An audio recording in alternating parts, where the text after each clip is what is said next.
बेळगाव जिल्हा राष्ट्रवादी शरद पवार पक्षाच्या जिल्हा युवक अध्यक्षपदी आपली निवड झाली त्याबद्दल आपले अभिनंदन। कान परिसरच्या दर्शकांसाठी आपले यापुढील नियोजन आणि कार्यकर्त्यांना काय मार्गदर्शन कराल याबद्दल आपण बोला। परवाच्याच दिवशी आदरणीय जयंतराव पाटील साहेब आणि आमचे युवकांचे प्रदेशाध्यक्ष मेहबूबाई यांनी जिल्हा अध्यक्षपदाची धुरा आमच्याकडे या ठिकाणी दिली आणि आमची नियुक्ती केली। खरं म्हणजे जिल्ह्यात आणि महाराष्ट्रात अनेक प्रश्न युवकांसमोर आहेत। या ठिकाणी युवक बेरोजगार आहे। आज आपण या ठिकाणी जामनेरमध्ये बसलेलो आहे, तर जामनेरचाच युवक मोठ्या आशेने या ठिकाणी मंत्री महोदयांकडे बघत होता की आज मंत्री महोदय आज 30-35 वर्ष या ठिकाणी आमदार आहेत, परंतु कुठलाच असं ठोस काम या ठिकाणी युवकांसाठी झालेलं दिसत नाहीये। आणि असे अनेक प्रश्न आहे की ज्या ठिकाणी युवक रोज त्यासाठी आशेने बघतोय, परंतु आज एक युवक म्हणून माझ्याकडे पक्षाने जबाबदारी दिली आणि त्या जबाबदारीला आपण कुठेतरी न्याय द्यावा, त्या पदाला न्याय द्यावा, त्यासाठी मी निरंतरपणे युवकांसाठी काम करत राहणार आहे। युवकांचे काही प्रश्न असतील, अडचणी असतील तर युवकांच्या पाठीमागे उभं राहून युवकांचे प्रश्न सोडवायचे आणि आमचे आदरणीय पद्मविभूषण शरदचंद्र पवार साहेब यांचा विचार घराघरापर्यंत पोहोचवायचा आहे। आता येणाऱ्या काळात झेडपी पंचायत समिती आहे, तर झेडपी पंचायत समितीत युवकांना कसं जास्तीत जास्त प्राधान्य दिलं जाईल आणि युवकांच्या माध्यमातून कसा पक्षाची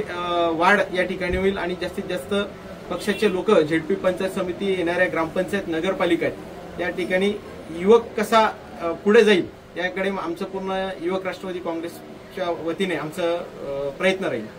आणि येणारा काळ हा युवकांचाच आहे आणि युवकांसाठी निरंतरपणे झटायचं आहे।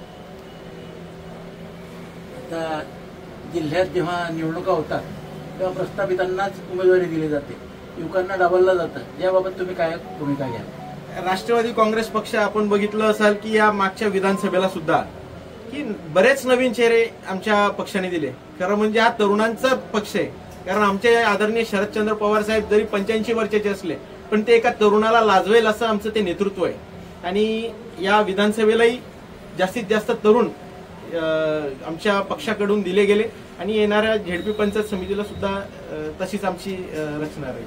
तुम्ही जामनेर तालुक्याचे रहिवासी आहात, जामनेर आणि शंगरणी या दोन मोठ्या नगरपालिकांच्या निवडणुका तुमच्या कार्यकाळात होत आहेत, तिथलं नियोजन कसं असेल?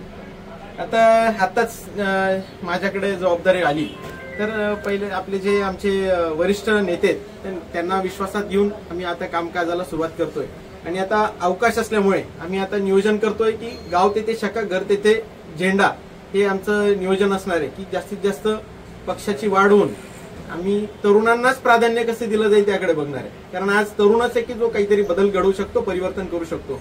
आत्ताच निवडणुका झाल्या तर आदरणीय खोडके सर हे थोड्या अल्पमताने या ठिकाणी पराभूत झाले, परंतु त्यांच्या या लढ्यामध्ये तरुण सर्वात पुढे दिसत होता आणि नक्कीच आमचे सर्व नेतेगण तरुणांना या ठिकाणी संधी देतील आणि त्या संधीचं सोनं आम्ही तरुण लोक करू। तुमच्या पुढील कार्यवाहीस शुभेच्छा। थँक्यू।